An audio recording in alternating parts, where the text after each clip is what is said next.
Voici un fait. Vous pouvez aujourd'hui, en septembre 2024, emprunter 10 000 euros sur 4 ans à un peu moins de 4% d'intérêt et les investir à plus de 10%. Tout compte fait, le crédit vous coûte un peu plus de 800 euros sur 4 ans, alors que sur cette même période, vos gains seraient de 4 893 euros en utilisant un taux de 10%, ce qui est plutôt facile à obtenir. Mais vous vous souvenez de ma petite combine pour profiter d'un crash? Eh bien, elle a un point commun avec cette vidéo. Elle n'est qu'à titre informatif, et je ne recommande à personne d'utiliser cette stratégie.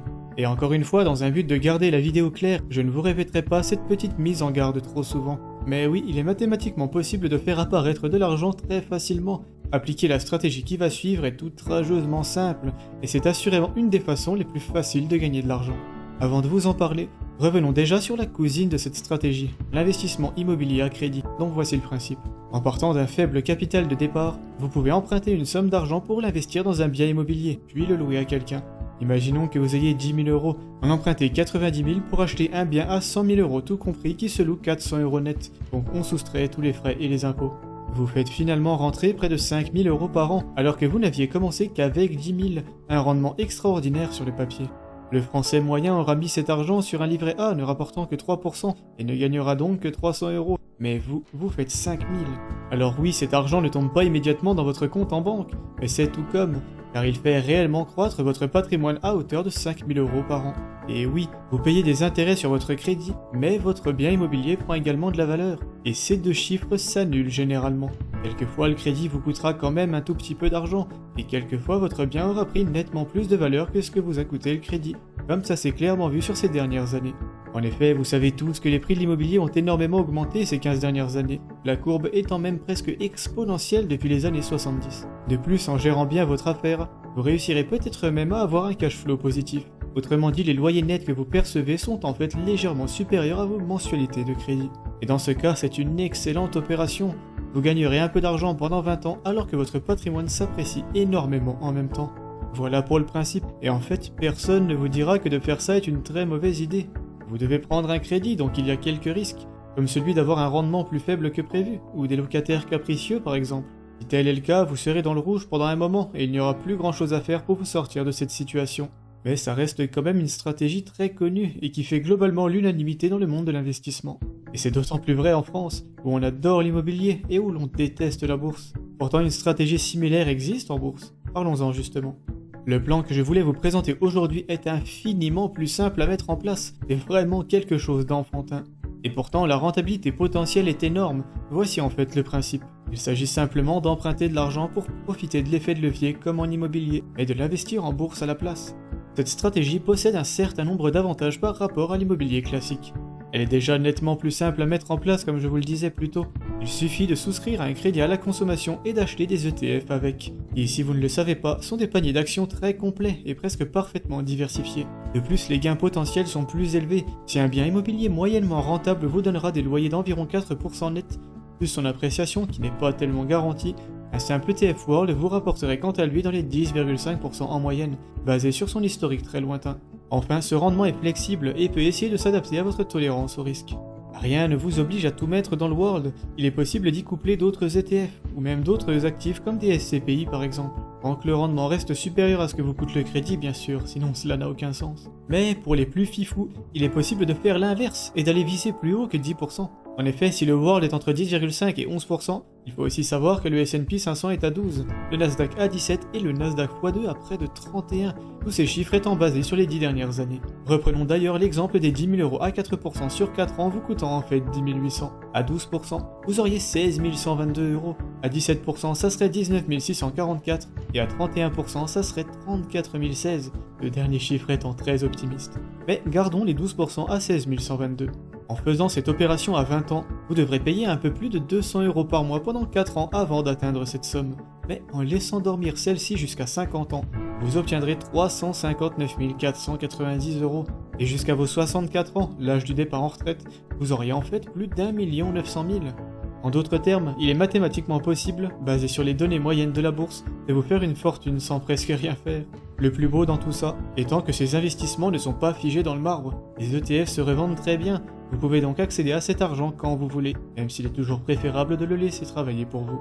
Ah non, le plus beau c'est en fait l'imposition qui est très conciliant. Ce n'est que 17,2%, que sur plus-value et que si vous les retirez. Donc vous ne payerez en fait sans doute jamais rien sur la majorité de tout ça, étant donné que le but à terme n'est pas de tout retirer d'un coup, mais d'utiliser les intérêts générés en guise de rente mensuelle. Mais vous l'attendiez peut-être, vous savez, le moment de redescendre sur Terre. Il y a beaucoup de côtés positifs comme vous l'avez vu, et pourtant ça reste une assez mauvaise idée, voilà pourquoi. En empruntant pour investir, vous amplifiez fortement le risque de perte. En effet, un investissement de 10 000 € par exemple, même en ETF solide, peut théoriquement chuter drastiquement ou même tomber à zéro, bien que ce dernier scénario soit improbable. Et s'il se produit, vous perdrez vos 10 000 € investis en ETF alors que vous devrez quand même les rembourser. De plus, gagner de l'argent en bourse n'est pas garanti, alors que d'en perdre en payant des intérêts l'est clairement. Ces deux facteurs combinés viendront vous rajouter une belle dose de stress, et suivant les personnes et la situation, ça risque d'être vraiment gênant. Sachant que le stress n'est pas quelque chose qui vous aidera à prendre des décisions rationnelles et réfléchies.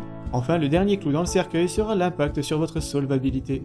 En prenant un tel crédit, il vous sera plus difficile d'en prendre un autre, comme par exemple un crédit immobilier.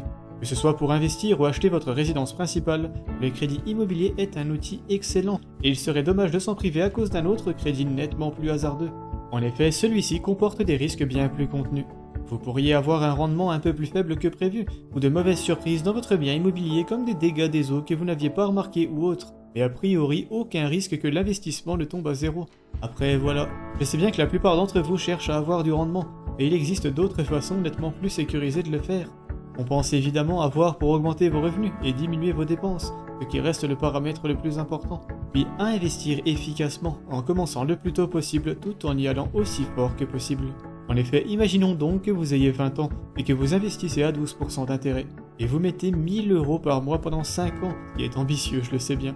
Mais vous aurez donc 81 669 € à 25 ans, puis vous arrêtez d'investir et vous atteindrez tranquillement 8 600 000 € à 64 ans au moment de partir en retraite. Pour atteindre ce même montant doucement mais sûrement, il vous aurait fallu investir 450 € par mois pendant 44 ans. Quelqu'un investissant 60 000 € aura donc les mêmes résultats qu'une autre personne ayant sorti près de 240 000 € de sa poche. Juste en commençant tôt et en y allant franchement.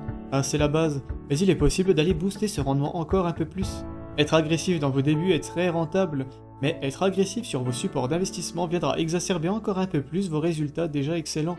Les ETF à effet de levier sont un outil un peu plus complexe que les ETF classiques. Pourtant, ils sont tous indiqués pour un jeune investisseur théoriquement parlant. Car plus vous êtes jeune et plus vous pouvez vous permettre d'absorber les fluctuations du marché, et vous fera justement vivre un ETF leveraged. Il faut cependant être bien conscient de ce qu'est le beta slippage, et un petit tableau vaut mieux qu'une explication. On voit bien ici que plus le levier est important, plus vos gains seront érodés. Si l'indice de base fait un plus et un moins le ramenant à son niveau d'origine ou presque, le x2 subira en fait quelques pertes, le x3 encore un peu plus, etc. Mais le marché ayant tendance à monter, eh bien le x2 est généralement nettement plus rentable que son indice d'origine. Le Nasdaq 100 a fait 17% par an sur ces 10 dernières années, alors que son homonyme x2 a fait 31% quant à lui. Le x2 est le juste milieu, et celui-ci est en plus accessible depuis le PEA, donc c'est nickel. J'ai d'ailleurs sorti une vidéo vous présentant les meilleurs ETF qu'on peut trouver sur cette enveloppe fiscale, dont le lien apparaît en haut et en description. Ça devrait vous aiguiller encore un peu plus. Et si vous souhaitez vous lancer, sachez que je propose un service de coaching individuel rapide, efficace et pas cher, lequel est particulièrement appréciable pour remettre de l'ordre dans vos finances, mais aussi pour vous lancer. En étant sur de bons rails, vos résultats seront largement démultipliés, surtout sur le moyen ou long terme. Plus d'infos en description également. En tout cas, on arrivera à mettre en place une stratégie un peu moins hasardeuse que d'emprunter pour investir en bourse. D'ailleurs, n'hésitez pas à dire en commentaire si vous avez déjà considéré cette option. Et sur ce, il est temps que j'y aille. Je vous invite à aimer la vidéo si elle vous a été utile, et à vous abonner à la chaîne si mon contenu vous plaît. Ciao.